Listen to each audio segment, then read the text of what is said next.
All right, guys. So we're here on another homestead in South Carolina with Second Wind Farms. It's a little bit further away than I've traveled recently. It's about 2 hours away from me. We're in Jefferson. Yep. And so it's nice area out here. Very quiet. It's a very small spot. But so y'all been out on this property for 8 months now. Been about 8 months, yeah. About 8 months. It's gonna surprise you. Well, first off, we got to talk about the attack my camera. It's not real sure what's on top of it. That's Jenny. And then we got another turkey. She's ferocious. Who's trying to freak me out over here. So that's Lurch. Lurch, yeah. he's being funny, drumming. He's over there trying to intimidate me. But so you've been out here 8 months. 8 months. And where did you move from? We had a small lease in East Lawrence, out on the Marion side. Okay. Probably about a year there, I guess. And the sale fell through, weren't going to work out for us, so we started looking for somewhere else and found this area. Now you were telling me that before even living there, y'all lived in a camper RV. Yeah, we RV'd. When I went with the railroad several years ago, we kind of got one out of necessity, just so I was easy to pull up and move to wherever the work was. Right. And fell in love with it. Got rid of everything we owned, moved off the property, and sold and gave away everything. Really went minimalistic, and it was one of the best things we ever did. So they sell Cooney pigs. Yep. And what made you choose the Cooney pig? While we were in Florida and first started feeling like we wanted to get off the road and settle down, I started researching and came across them. I'm not even sure how. I think it was looking in Virginia. I was looking at marketable animals in that area when we were considering moving up there, and came across them and just fell in love with them. For me to come out here, it interested me the most was the fact that you had Cooney pigs, because Chastity and I literally, we were watching some recaps of the Homesteaders of America, and one of the channels we watched, he was like laying down with a Cooney pig from one of the vendors that were there, and and stuff. And I was like, wow, I was like, that's cool. Let's look into that, because we've got young children, and I want them to be able to help out as much as possible, right? And so we started looking into them and actually talked to the people who were there, and they were just telling us how great of a pig they are. They don't do a lot of rooting. Yeah, they're not bad. And in the hot of the summer, they wallered out holes. Right. But as far as foraging and rooting, they're not bad. Not that they won't do it. We still use them. We plan on getting them out here just because if you limit their food intake and actually put them in their actual environment where they will graze, because they are grazing pigs. Right.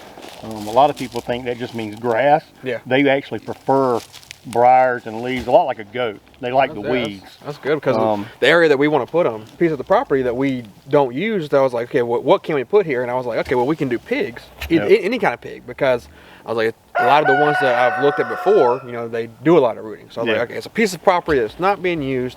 So even if they do get like pigs that do a lot of rooting and muddy it up and stuff like that, like, I'm not worried about this piece of property. All right.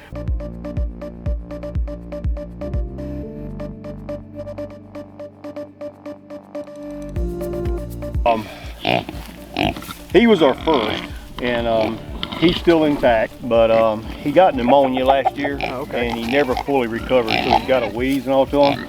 Now these two are off of Ginger's litter, and we did save them. This is a little barrow, and these two are just rotten. And ain't you guys? Some of them are. So I see you got your rooster in here. Yeah, that's Elvis. He was one of our first. And so they're not unfriendly to the rooster, or? Oh no, and he don't leave. He actually got out once when the other chickens were roaming. Okay. And Casanova is our yard king. Yeah. And Casanova put him in his place quick. And he actually hopped back in here and decided he's good with the pigs. And he don't need to go anywhere. So Tim also has a YouTube channel. I forgot to mention that right at the beginning. And it's the name of it is Second Wind Farmstead. Second Wind Farmstead. Yep. So y'all definitely, like always, it's in the description. Y'all go check him out, and you'll learn who all these little piggies are and stuff. And I'm sure Lurch makes a couple appearances on there too. He's all over everything. We do a lot of our own chickens. In fact, I can't remember the last time we bought a chicken at the store. Yeah. Well, I just had my first experience this past weekend of butchering chickens. Really? And, it was interesting. I enjoyed it. So I look forward to this coming up, next year, getting some stuff together and growing our own meat birds. Yep. I don't know if you can see it behind me, but this little area here, we call it the Green Mile. And it was full. And that's just where the roosters go to wait their turn for the crock pot. These are our crock pot birds. You can't fry them. They're tough as beef jerky, no matter how long you acclimate them and all during the processing. They're just too tough. So they've been here 8 months, and you see the different pens and things that they've got the pigs in. They've got goats over here. We'll look at them. We got some more pigs over here, chickens. I mean, it's amazing what you've accomplished here in 8 months. We've got the cattle panels.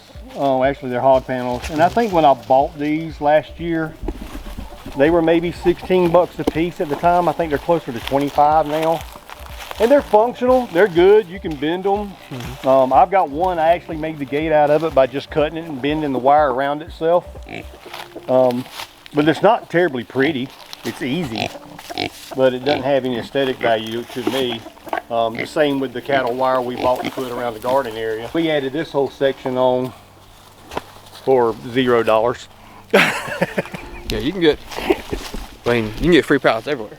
Oh yeah. I mean, unfortunately there are places that want you to buy them, blue ones and stuff. And I've had some companies like, oh, $2 a pallet. I mean, even then, that's not horrible.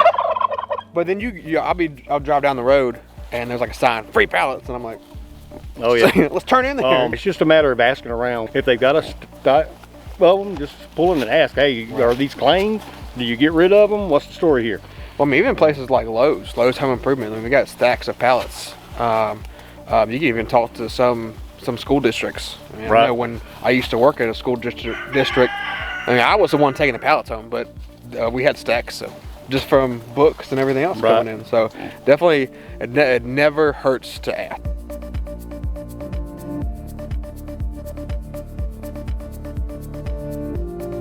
Some goats in here with the pigs. Again, they don't bother the goats. They're pretty friendly with being with them and stuff. Yeah, the pigs get along great with them. Rose is rotten. If there's ever been a goat that should have been a puppy, that's her. If you go in there, she will crawl up in your lap. My new girls back here, we got Rose, Blanche, and Dorothy. Okay. Bill is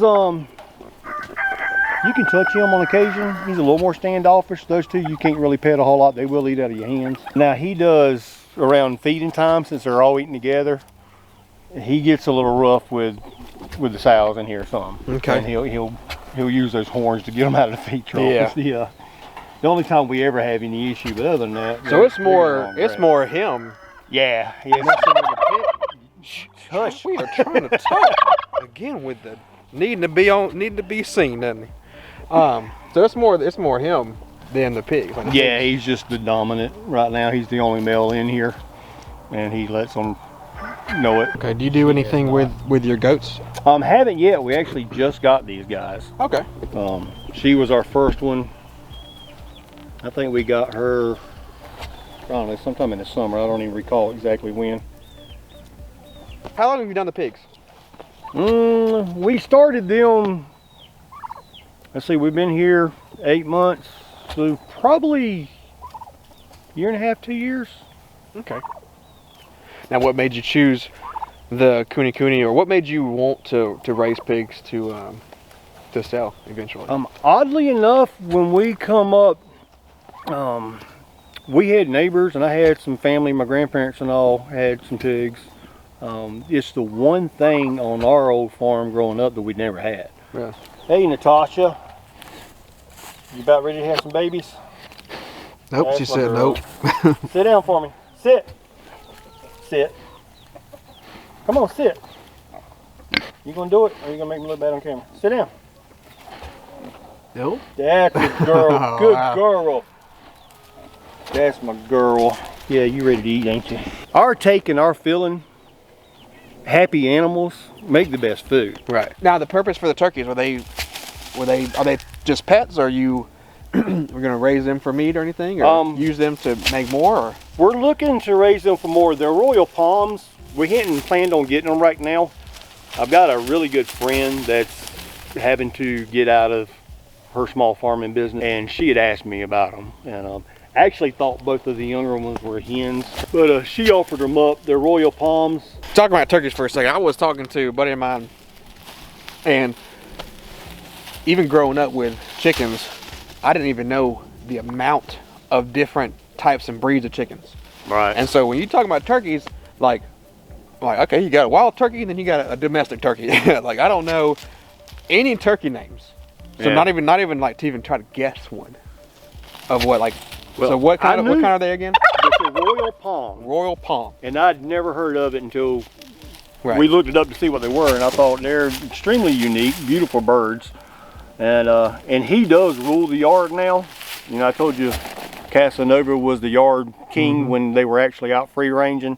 He ain't got nothing to do with that bird right there. Yeah, I know. When I grew up, they're gorgeous. My dad got some turkeys. I don't even know.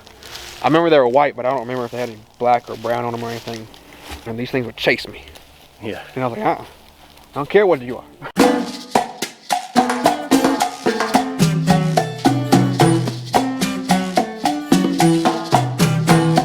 Well, Tim, I appreciate it, man. This was a good time, and I hope y'all learned a lot. Knowing that 8 months, man, 8 months you've been here, and he also worked a full-time job. Yeah. So I mean, an hour away from here. An hour away. So that's amazing. You have done a great bit of stuff, and reusing, repurpose, recycling. That's awesome. And you've got a cool spot. And I look forward to watching more of your videos and learning some more stuff. But I appreciate you letting us come out, and appreciate y'all hanging out with us. And we'll catch you in the next one.